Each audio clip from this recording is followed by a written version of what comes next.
Good afternoon. Welcome to my talk Digital School ABC, with ABC standing for All But Cloud in this case.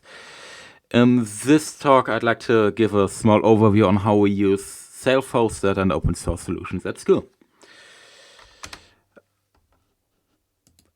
A little bit about myself. My name is Jans. I'm an 11th grade student at a German gymnasium, comparable to a high school in the US. I'm an openSUSE user since 2016 and an openSUSE member since 2021. So this is the plan for today's presentation. I'll start with explaining the current situation at our school. Then I'll go into detail about the self-hosted open source software that we use at school, and I'll give demonstration on that. After that, I will talk about what the solution currently is and what it is not. I will also give some additional recommendations that we currently do not use, but that could be helpful for some people. I will show a deployment example on what kind of hardware we deploy this, and I'll also talk about current problems of the solution and future goals that I have for it. So let's jump right into it. The current situation at our school looks something like this. We have a school server that has an email server running on it and a file storage application, and that all works quite well. But apart from that, in Germany, the go-to educational IT platform really is Apple. So they bought iPads, they bought Apple TVs, and all of these Apple products, they work nicely together, but the school server does not play well with Apple. So we sort of have two ecosystems separated from each other. So why not use it? Well, I and a couple of others have serious privacy concerns about Apple. We also all know that Apple products are expensive, not everyone can afford them, and we want to avoid the famous vendor lock-in. Because, let's look at an example, the Apple TVs, they only work with other Apple devices. If you want to cast your screen to the Apple TV, you'll have to use a device running iOS or macOS. It's impossible to do that from a Linux machine or an Android tablet or whatever else someone might be using. So we want to avoid that. What do we want then? We want to have choice in which devices we use. We want to store our data on a server that is actually controlled by us, so that we are the only ones that we have to trust. And the solution should ideally be open source, so that we can look at the source code and learn what's going on the inside, so that we can be sure that nothing fishy is going on with our data. So, software we settled on is, for one, Keycloak for authentication, Matrix for chat, Nextcloud for file storage, and Hatchdog and Stylus Labs Write for collaborative writing, be it typing or handwriting. And we also wrote some custom software to glue it all together and make the user experience nice. So let's start with the entry point, which is the homepage. It provides easy access to all the different services, and it's self-written with Vue.js and Carbon Design System by IBM. It looks something like this. We have a couple of cards which link to the most important services. And on the upper right corner, you can see this little user icon and the logout button. These are actually already using the centralized account system, which is Keycloak. Keycloak provides central user management, and it integrates into Matrix, Nextcloud, and pretty much everything we want as a single sign-on provider using OpenID Connect. That way, we only have to maintain one user database, and all of the users can sign in with the same credentials. They don't need to worry about which is my password for this account and which is for another service, etc. They just have one account and they use it all across the infrastructure. as a demonstration, I'll sign into the admin interface here. There we go. And from here, we can really manage all of the things regarding user management. Let's view all the users. There's a giant list here that I unfortunately had to censor, but it's there. You can manage all of that from here. And let's just create a test user. Let's name it Geeko. I just realized that this recording is actually wrong, and I should have spelled Geeko different. But well, too late to change this now. Add an email address, there we go. Now this user can log in. And of course, users should also be able to manage their accounts, right? So we have this user-facing interface that allows users to change their name and set a default language. It also has the option to see in which applications you have signed into in the last period of time. And you can change your password and add two-factor authentication, all that kind of stuff. Really quite simple. Another huge part of our workflow is chat. Of course, it's a central part of collaboration. But again, we believe that users should have choice, not only in which devices they buy, but also in their chat platform. But it's important that one message sent on one chat platform can be seen by a user on another platform. So for that, we of course need bridges. And Matrix really has everything we need for that. I'm sure most of you know Matrix and Element, because it's something that we use in openSUSE a lot. But for those who don't, I give a small demonstration. You can just click the Continue with Chaotic Account System button, and this will redirect us to Keycloak and do all of the magic there. You can see that we didn't have to type a password again because we are already logged into the administration panel, and it knows that we are the same user. Let's go through the verification here, and there we go. Now we are in Element. So what we did is we created a matrix space that contains rooms for all the different subjects that we have. And let's just go on and send a test message to a talk channel. That's not that important, not so that we don't bother anyone. This is a demonstration message for the openSUSE Conference 2022. Send it. You can see it's been sent on Matrix, and now it will also get bridged to Discord, for example. So if I open up my Discord,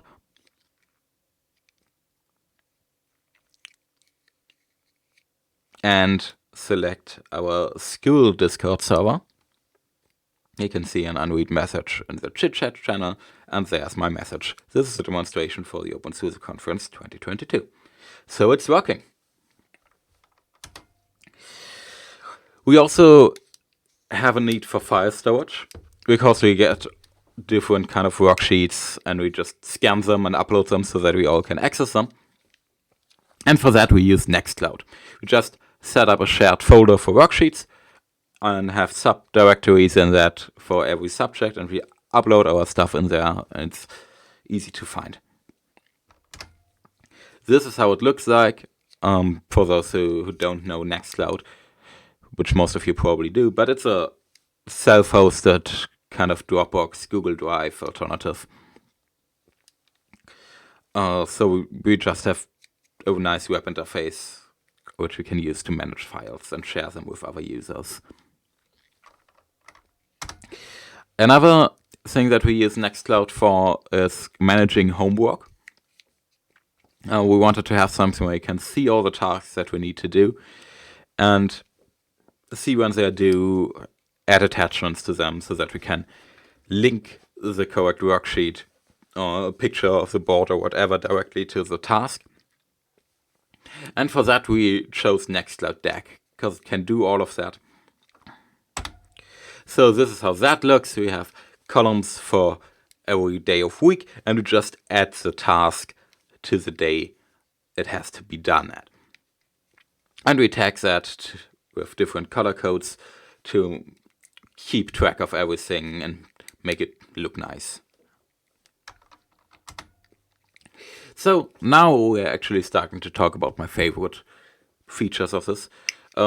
One really nice thing to have is collaborative text editing.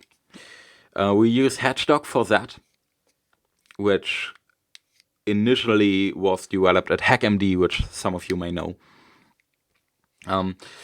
It basically allows us to have a markdown document that multiple users can write in at the same time. And it provides enriched markdown features, so we can do inline LaTeX, which is amazing for science or math classes. We can do flowcharts, we can do music notation, and pretty much everything that you would want from a note-taking application. And that's really useful for taking notes in class, so that not everyone has to write the same thing down. Just one person does it and everyone else can benefit from that. And it's, teamwork, etc. A small demonstration. You can see I already started typing, and in the upper right, there's this blue little box saying "to online," which means another person is currently connected to this document. And now you can actually see two cursors on the left, both of which are typing. And the blue one is my cursor and the other one is the other person's cursor. And we can just write our stuff in here without interfering with each other. But you can see what the other person is typing. And we have support for code blocks, for quotations, for LaTeX, for tables, and everything that we need. It's really awesome, and if you haven't used Hatchdoc yet, I highly recommend you check it out. It's really, really useful. But sometimes you can't type your notes. Sometimes it's important to do drawings or draw diagrams, etc. And for that, we use Stylus Labs Write, which allows us to write in the same document with a stylus. That software is proprietary, unfortunately, but the server can be self-hosted, which is exactly what we did. And if you happen to know any open source alternatives to it, please contact me. You can just send me an email to karatechhd@opensuse.org. For everything that does not require collaboration, we use Xarnal++, which is a quite popular handwriting tool for Linux and Windows, because it is way more powerful compared to Stylus Labs Write. We'll also demonstrate that real quick. Let's open up the application and create a new document. And now we can create a whiteboard which opens up this document for others to join and collaborate on it. You can see in the bottom, connected as Jens to Whiteboard OSC 2020, and now the other clients can connect as well. To show that it doesn't matter which platform the user is on, we have one client running Windows and one client running iOS, and we can now connect to that. Now 3 users are connected to this whiteboard. You can see that on the whiteboard info, and we can just handwrite stuff in there, and it shows up on everyone's screen. We can interact with that. I could delete something another person wrote. It's pretty much the same as standing in front of a real board that you would use chalk on. So yeah, that's collaborative writing with a stylus. That's pretty cool. Unfortunately, the authentication mechanism that comes with Stylus Labs Write, or Stylus Board as the server is called, is quite basic. It only offers basic username, password authentication, and we wanted to have that integrated into the account system, so into Keycloak. For that, I wrote a simple web app that is part of the homepage that allows users to just sign in on the homepage with Keycloak, and then they get a username and a unique password generated for them back. And they can just copy-paste that into Write, and then they're authenticated. That way we don't have to maintain another user database for Write, and since they can save the password and write, it really does not matter that they have another password there. Let's give a small demonstration for that. Let's just open up the page. It will automatically redirect us to the login screen. We just log in using our Keycloak account. And then we have this big blue button that we click, and we get a window with our new credentials. And these are automatically added to the user database that Stylus Board is using. And we can click this button again, and we will receive a new password, and the old one gets overwritten, so that we can just create a new token that we can use should we lose access to a device, should it be compromised. We just don't have to care, we can just revoke access for it. So, what the solution currently is. This is, at least for now, something that's only used voluntarily. It's supposed to be used on an already owned device, again for the sake of choice, and it's completely independent from the school's IT. I mean, obviously we have to use the school's Wi-Fi, but it's not requiring us to use the school server or the Apple products. It's all on our own infrastructure. What this is not, it's not something supported by the school or by the local government, and it's also not running on devices paid by the school. In fact, it's not even possible to install the apps that we use on the school's iPads without having administrative permissions on them. So, some additional recommendations.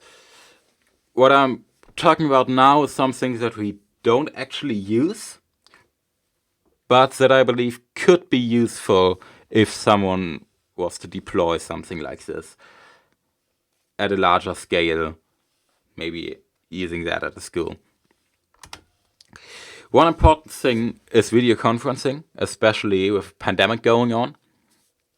And I did some research and found out that you can actually integrate Jitsi into Nextcloud. You can see a screenshot of that below. For that, you obviously have to set up a Jitsi server, which is a little bit more complicated than all of the things that we actually do use. But it's doable, and you can directly integrate that into Nextcloud and don't have to worry about authentication, etc. It's just all there. Another thing that you might want to have is a tool for like an online gradebook and assignment management, which Moodle can do. Moodle allows teachers to create a task, and students need to upload their solutions for that. It's an open source tool, and the openSUSE project actually has one deployed, managed by the openSUSE heroes. That is the instance that you can see in the screenshot. And there's a Nextcloud app that integrates Moodle into Nextcloud. So you can also have that in there. And it can use OpenID Connect, so that it can integrate into Keycloak. So what kind of hardware do you need to deploy this? I have this running on a VPS, thankfully provided by fellow community member Knurft, that has 2 CPU cores and 4 GB of RAM, so it really does not need a lot of horsepower in the machine. The server is running openSUSE Tumbleweed, and it's working just fine. Some problems, of course, still exist. My largest issue is that Write, the handwriting application, is proprietary software. I would love to replace it with something free and open source. And it's also annoying that there's no integration between Hatchdock and Nextcloud. Maybe that's a project that I'll take in the future, writing a Nextcloud app that maybe opens Markdown files directly in Hatchdock. That would be pretty cool. Which brings us perfectly to the future goals that I have for this project. Namely, I want to improve the design and make it look more consistent. You can see I already use IBM's Carbon design system. I'd like to use that even more. Also, we need support for individual courses. In Germany, it's a thing that on a grade 11. You are in classes, you have your classmates, and you all have the same subjects, but in grade 12 and grade 13, you can choose your subjects, so not everyone has the same ones anymore. For example, in the homework planner, it wouldn't make sense if someone would see the tasks of another course that they don't even have to do. So that's something that I need to work on, and I'd also like to make the deployment options way easier. Right now, it's a lot of different services that you have to deploy by hand. It would be quite cool to have like a Docker Compose file that you can just use to spin everything up. So that's it. I'd like to take this opportunity to thank a couple of people for their assistance with this talk, namely Bill, known as Renegade X in the community, who provided general assistance with this talk. Also Gert-Jan, who is known under the name Knurfed in the community, for giving me the idea to do a talk about this. I actually showed this to him in the openSUSE bar, and he said, Jens, you could do a talk about this at the conference. So without him, I wouldn't be doing this talk now. Also, some classmates, namely Isabel for demonstration footage and feedback, Jana for demonstration footage, and Finja for feedback as well. So that's it. There will be a Q&A going on now after this talk. Let's just hope that Big Blue Button is working, and I'll see you there.